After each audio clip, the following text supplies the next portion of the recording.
more MSH means more pigmentation. If the patient is having adrenal pathology, then will the patient have the hyperpigmentation or not? No, patient is not going to have hyperpigmentation, right? And never forget, if there is more cortisol and if the ACTH is decreasing due to the negative feedback, it means along with this patient is also having decrease in what? Gonadotropic stimulating hormone, and patient, for example, the female, if the female is suffering from the decreased FSH/LH, the female will get the amenorrhea, maybe the female will get the infertility, right? The female can develop the hirsutism in the body. All of you know hirsutism?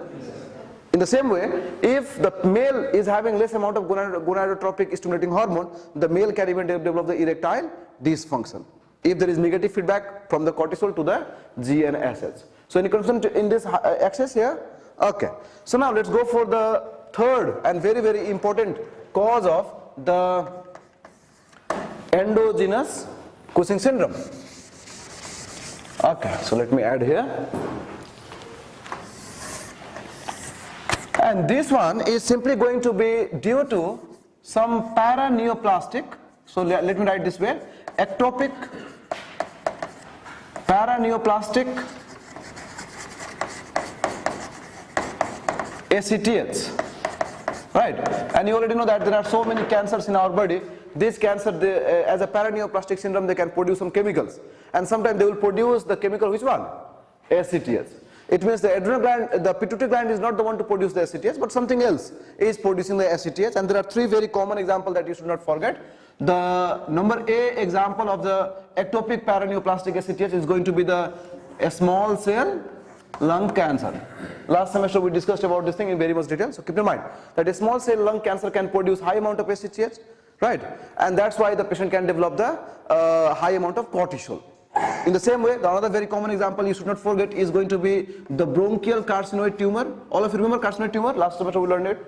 So carcinoid tumor, if it is the bronchial type, then even this can produce the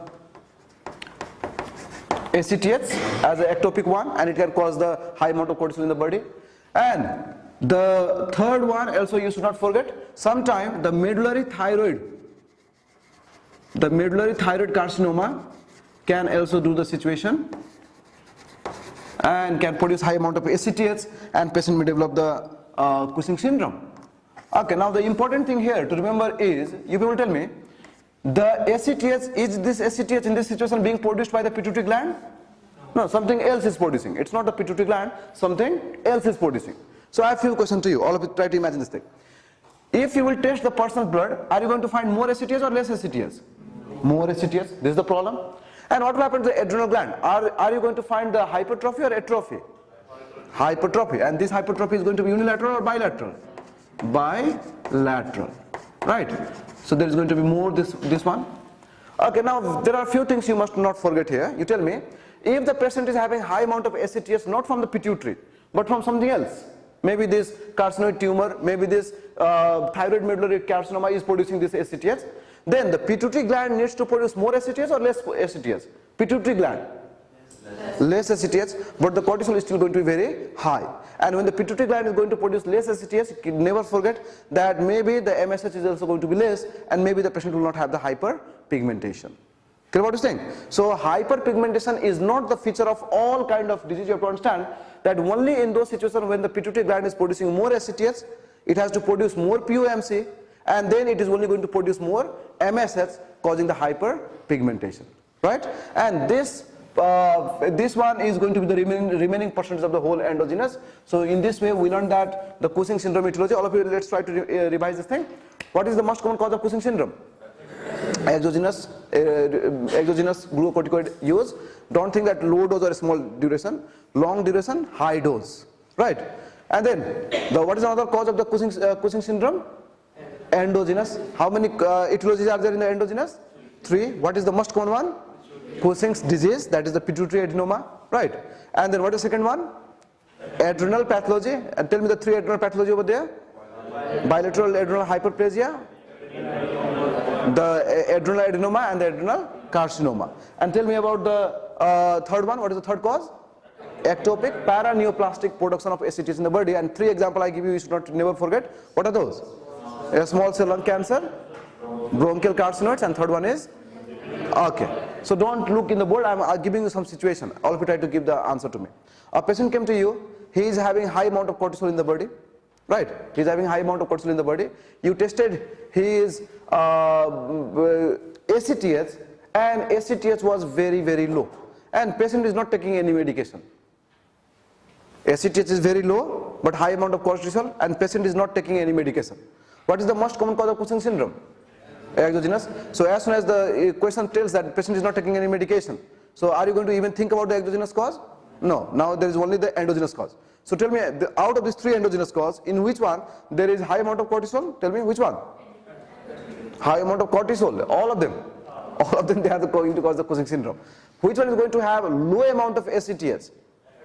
Adrenal pathologies. Maybe the bilateral adrenal hyperplasia, or the adrenal adenoma, or the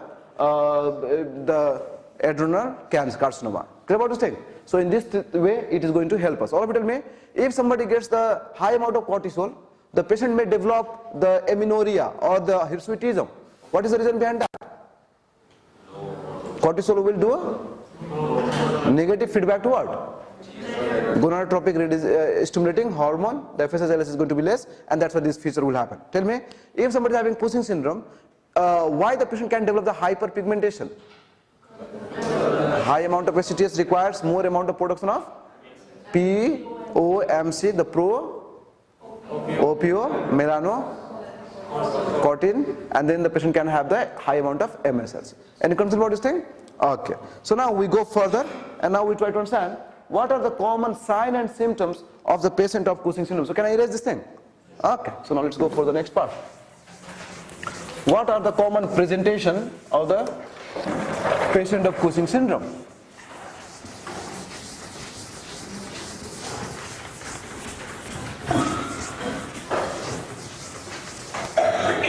Okay, so let's very quickly look at it.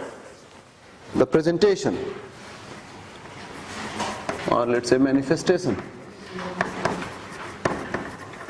Okay, and we need to understand the manifestation very well about the Cushing syndrome.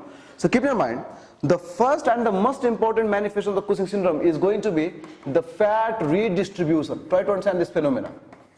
Fat redistribution. Okay, now what will happen? Imagine this thing. A person is having Cushing syndrome. It means his cortisol is more or less in the body. More, very high. And when the cortisol is very high, the cortisol will try to increase the blood glucose level. Right? So all the adipose tissue in your body, they will be going through the gluconeogenesis process, and they will be converting, the fat will convert into the glucose from everywhere in the body. Right? And patient is going to be having decreased fat cell in the body. But as soon as the cortisol will be higher in the amount, then very quickly another very important hormone will come in the action. What is that? Insulin.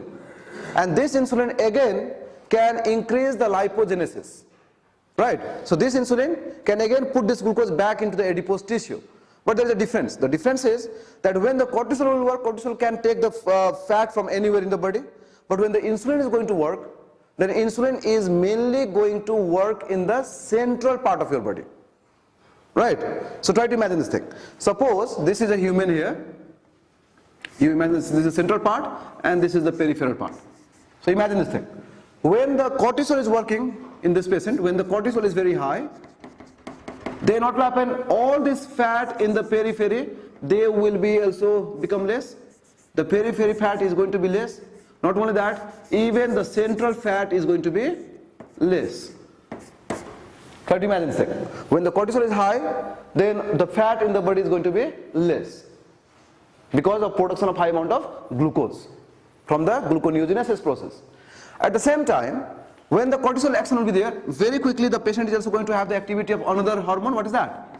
Insulin. Give me two different names of the cortisol. I have given two different names of the cortisol. What is the first name? Stress hormone. And what is the second name?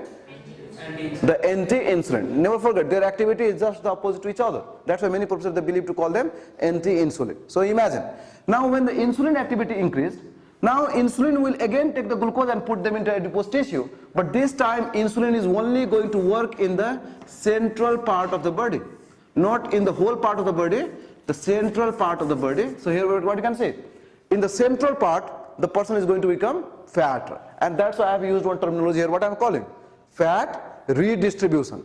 Means from the periphery the fats are being put in which part? Central part. And there are few features in the fat redistribution that you should never forget.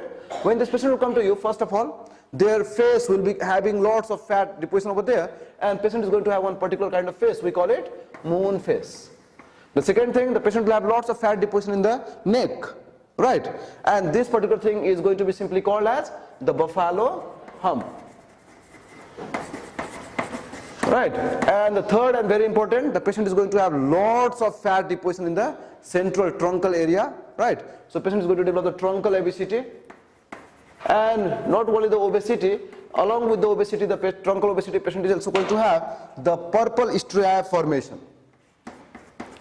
Purple striae. Purple striae will be formed in the